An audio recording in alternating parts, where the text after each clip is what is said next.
Hello, Dr. Joe Singh here with Meridian Health Center, and we're going to be talking about text neck.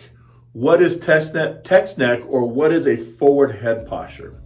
Well, before we get into what that is, let's talk about what normal neck or normal spine alignment should look like, because I believe that's very important. First of all, just like a normal heart rate or just like normal oxygen or normal blood pressure, you should have normal curves looking at you from the side of your spine. We should have 45-degree curve in your neck, an opposing 45-degree curve in your thoracic spine, and the same lordotic curve in your lower back, just like in your neck. That is when the spinal cord is at its most relaxed state. That's its normal structure. That allows the brain to communicate with itself, traveling down through the spine, through those nerves, to every single organ system so that your body can function.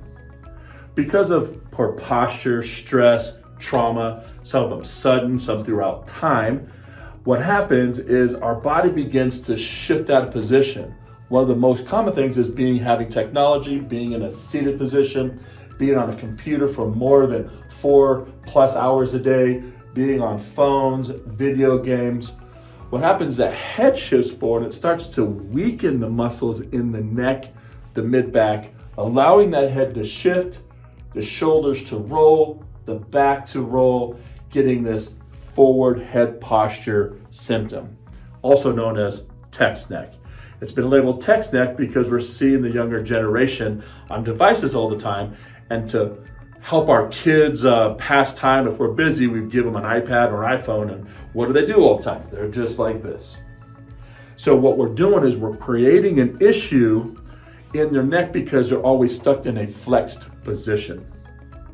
So when a flexed position happens, the devastating effect is the spinal cord, which we don't really feel right away. When we have a forward head, what happens is that spinal cord begins to stretch. And that stretching in neurology is called neurotethering. And we have neurotethering.